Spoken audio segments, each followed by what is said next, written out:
सहनाववतु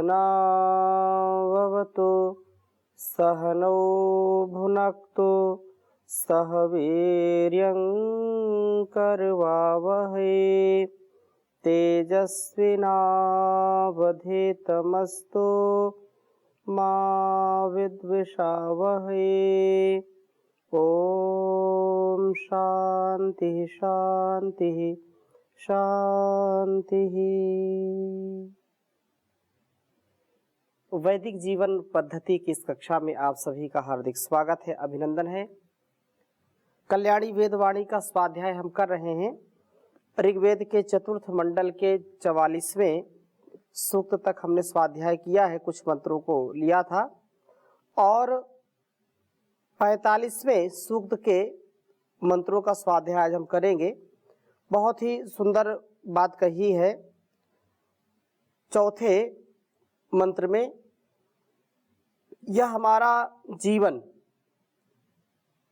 ज्ञानेंद्रिय कर्मेंद्रिय के ऊपर आधारित है।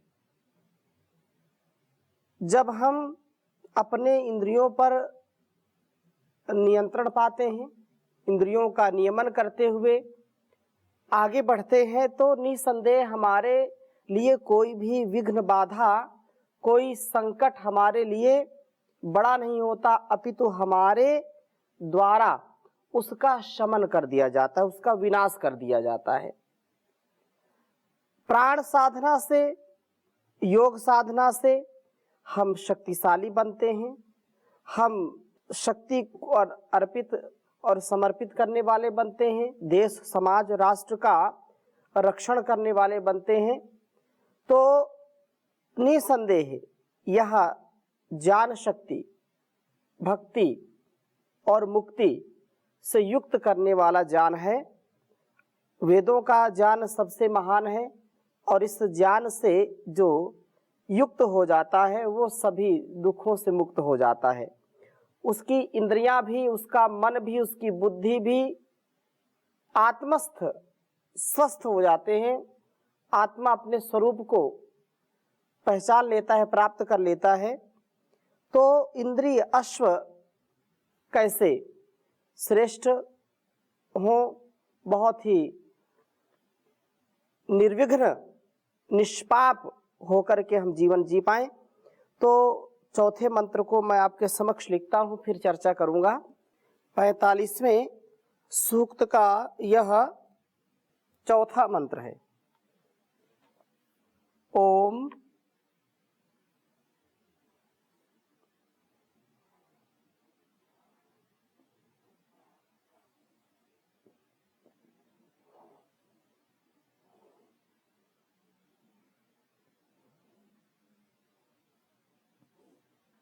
हंसासो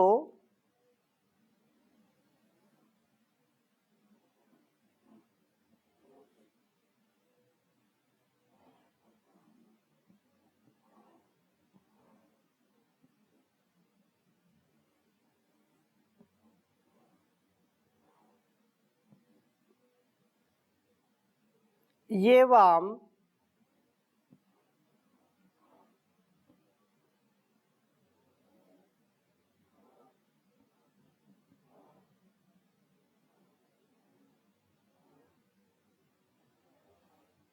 ये वाम मधुमंतो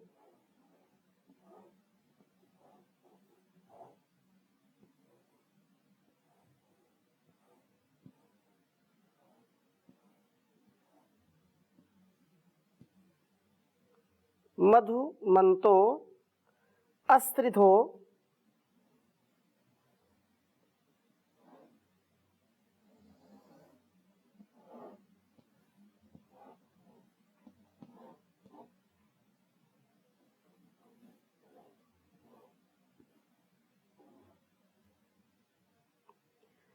हिरण्यपर्णा।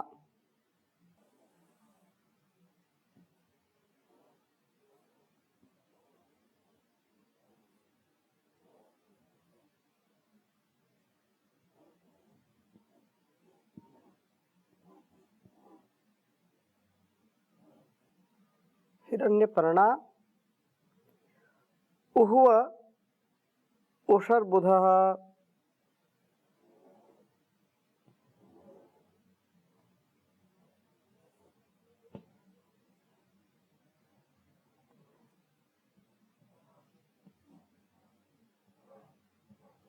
उह्व उषर्बुधः।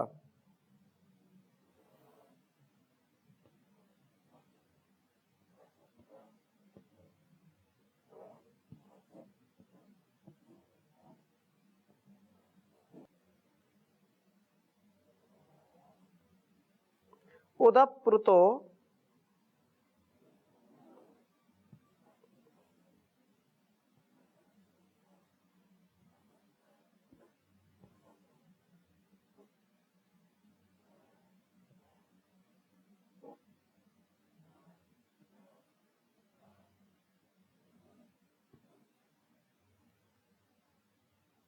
मंदिनो।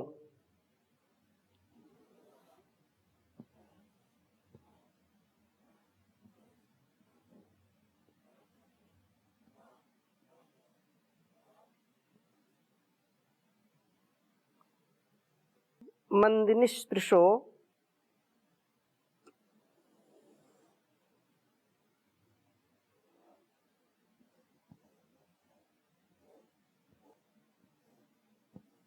मंदिनिस्पृशो मध्वो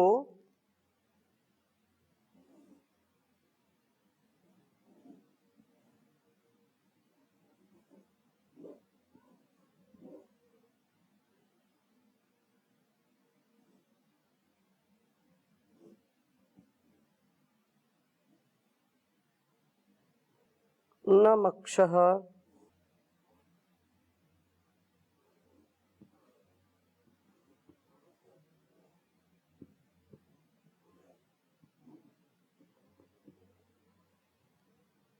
सवनानि गच्छतः।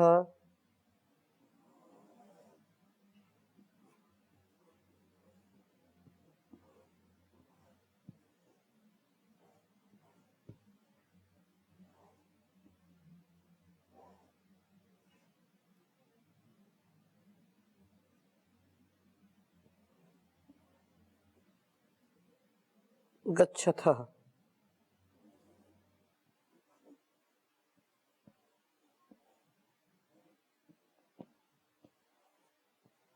यह मंत्र ऋग्वेद के चतुर्थ मंडल के 45वें सूक्त का चौथा मंत्र है। ओम हंसासो ये वां मधुमन्तो अश्रिधो हिरण्यपर्णा उह्व उषर्बुधः। उदप्रुतो मंदिनो मंदिनिस्पृशो मध्वो नमक्षः सवनानि गच्छतः। ओम हंसासो ये वां मधुमन्तो अश्रिधो हिरण्यपर्णा उह्व उषर्बुधः। उदप्रुतो मंदिनो मंदिनिस्पृशो मध्वो नमक्षः सवनानि गच्छतः। बहुत ही सुंदर अभिप्राय है इस वेद मंत्र का। कहा है कि हे अश्विनौ अर्थात हे प्राण अपानो,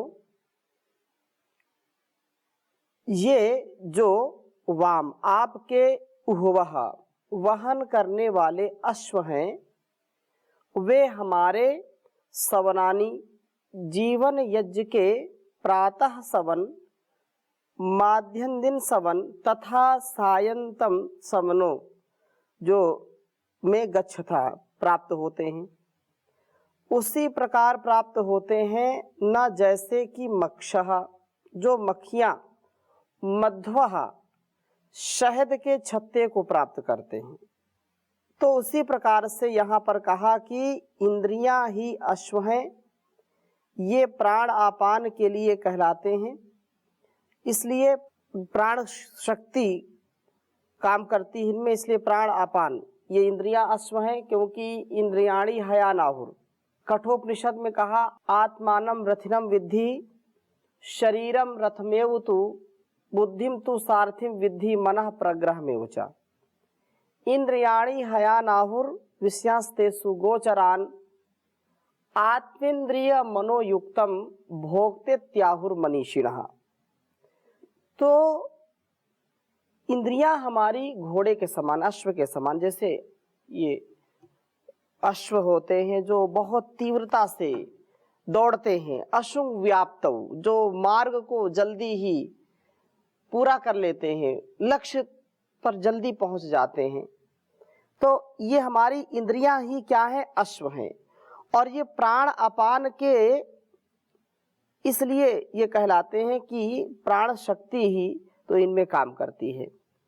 प्राण शक्ति कार्य ना करे इनमें तो आंखें देख नहीं सकती, कान सुन नहीं सकते, नासिका सुगंध दुर्गंध का, रसना स्वाद का, खट्टा मीठा चरपरा जो भी रस है, और त्वचा स्पर्श का अनुभव नहीं कर सकती है। प्राणापान के ही आधार पर यह अपने अस्तित्व को कार्य में लगाती हैं और उससे ज्ञान इंद्रियां ज्ञान को प्राप्त करती हैं, कर्म इंद्रियां कर्म में समर्थ होती हैं। अतः ये इंद्रियास्व हंसासह हन हिंसा गत्ययो, अर्थात गतिशीलता के द्वारा सब बुराइयों का हिंसन करने वाले हैं।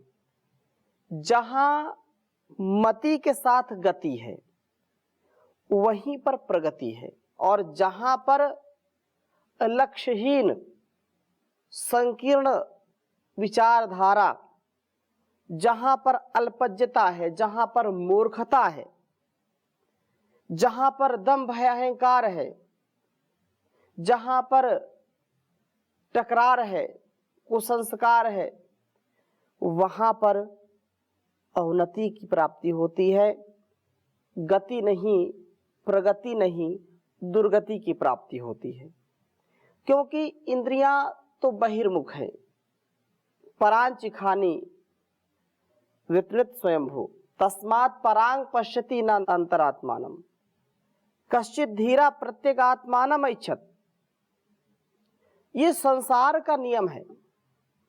कठोपनिषद में कहा कि परांचिखानी विपरीत स्वयंभू, ये परमपिता परमेश्वर ने इंद्रियों को बहिर्मुख बनाया है। तस्मात् परांग पश्यति, इसलिए जो विवेकी नहीं है, जो काम क्रोध लोभ मोह ईर्षा द्वेष वासना में जो विचरते हैं, जिनके लिए छोटे छोटे स्वार्थ ही उनके मूल उद्देश्य बन जाते हैं, वे लोग बाहरी संसार में रूप में, रस में, गंध में, शब्द में, स्पर्श में ही फंस जाते हैं।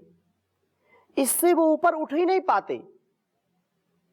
लेकिन जो साधना से युक्त जीवन जीते हैं, उपासना से युक्त जीवन जीते हैं, जो स्वाध्याय करते हैं, मनन करते हैं, चिंतन करते हैं, साधना स्वाध्याय सेवा सत्कार से परोपकार से युक्त जीवन रखते हैं, उनकी इंद्रियां भी नियंत्रण में रहती हैं।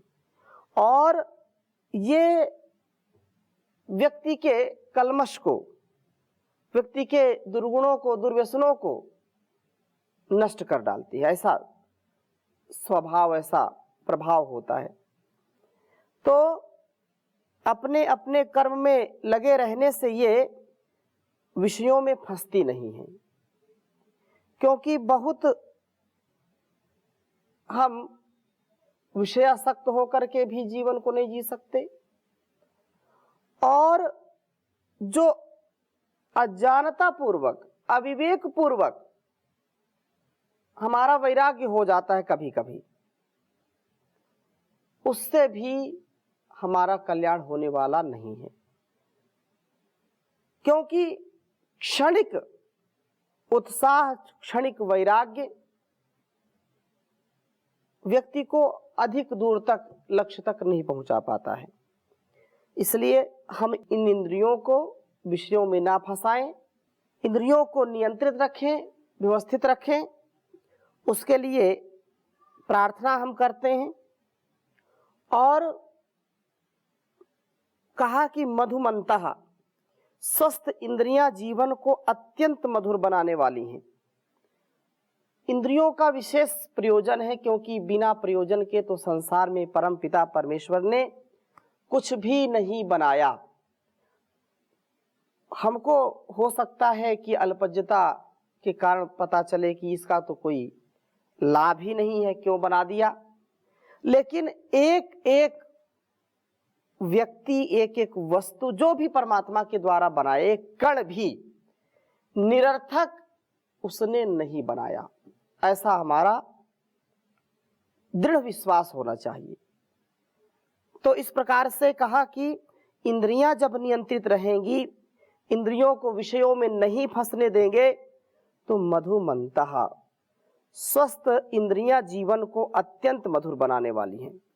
और अस्त्रिधः, वेद मंत्र में कहा अस्त्रिधा, तो हमारा द्रोह व हिंसन करने वाली नहीं, हम अपना ही अहित कर बैठते हैं। क्यों?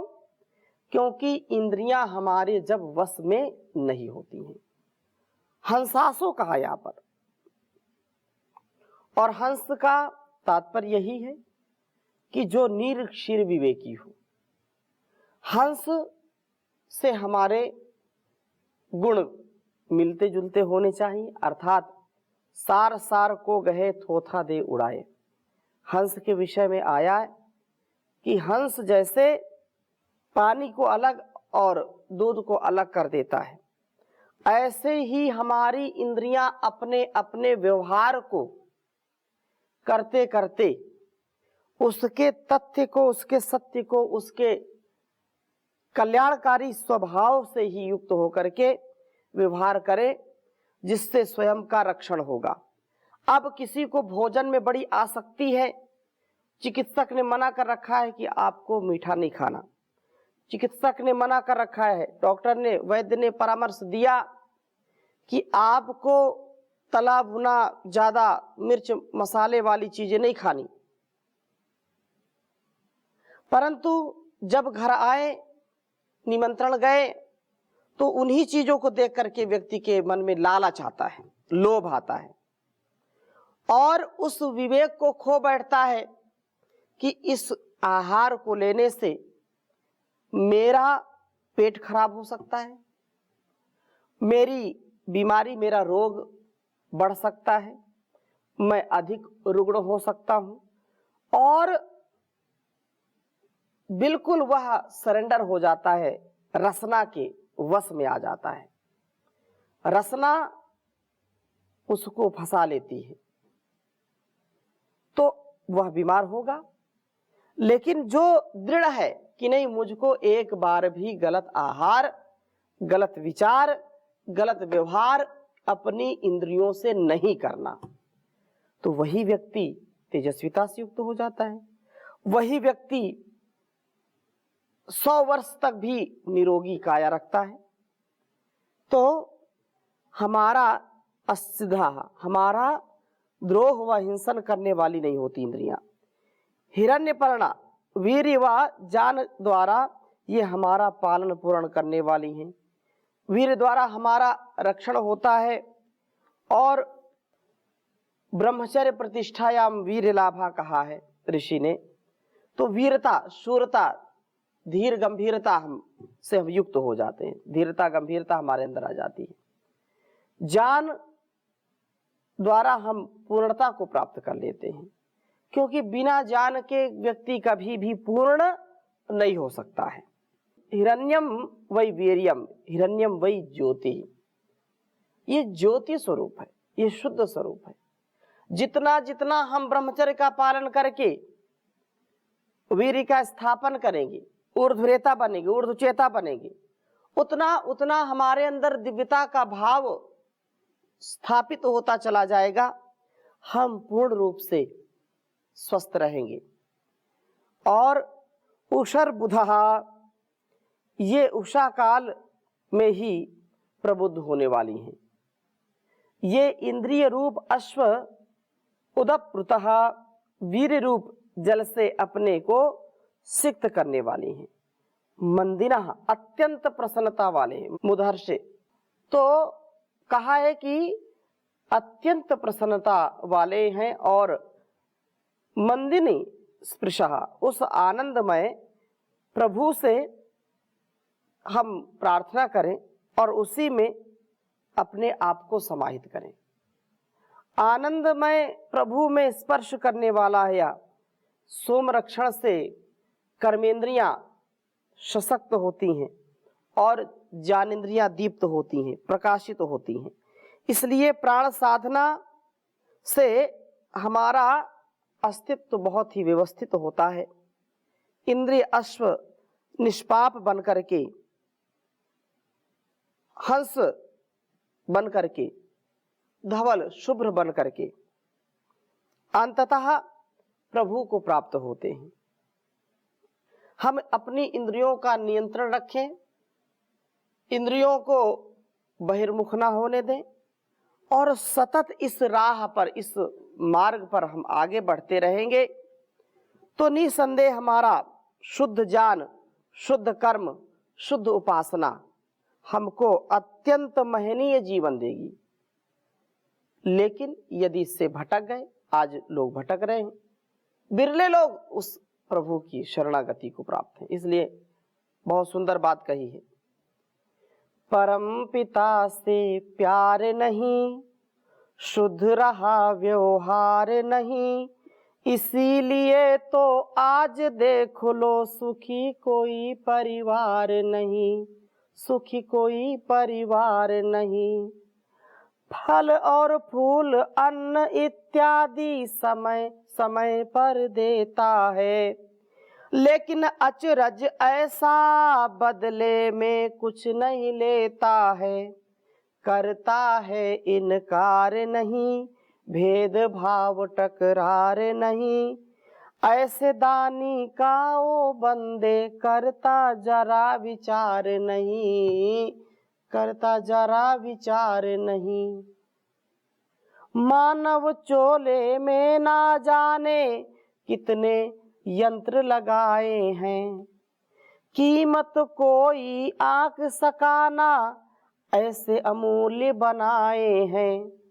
कोई चीज बेकार नहीं, पा सकता कोई पार नहीं, ऐसे कारीगर का बंदे माने तू उपकार नहीं, माने तू उपकार नहीं। जलवायु और अग्नि का वह लेता नहीं सहारा, सर्दी गर्मी वर्षा का अति सुंदर चक्र चलाया है। लगा नहीं दरबार कहीं, कोई सिपा सालार नहीं, कर्मों का फल देव सभी को, रिश्वत की सरकार नहीं। कर्मों का फल सबको देवे, रिश्वत की सरकार नहीं।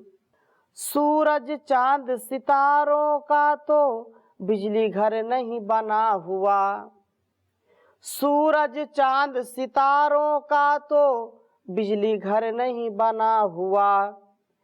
पल भर को नहीं देते धोखा, कहाँ कनेक्शन लगा हुआ।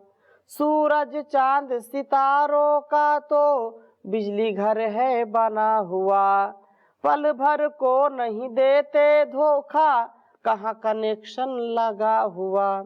खंभा और कोई तार नहीं, खड़ी कोई दीवार नहीं, खंभा कोई तार नहीं, खड़ी हुई दीवार नहीं। ऐसे शिल्पकार का करता अरे ओ नरदेव विचार नहीं। परम पिता से प्यार नहीं, शुद्ध रहा व्यवहार नहीं, इसीलिए तो आज देख लो सुखी कोई परिवार नहीं, सुखी कोई परिवार नहीं। ओम शांति शांति शांति।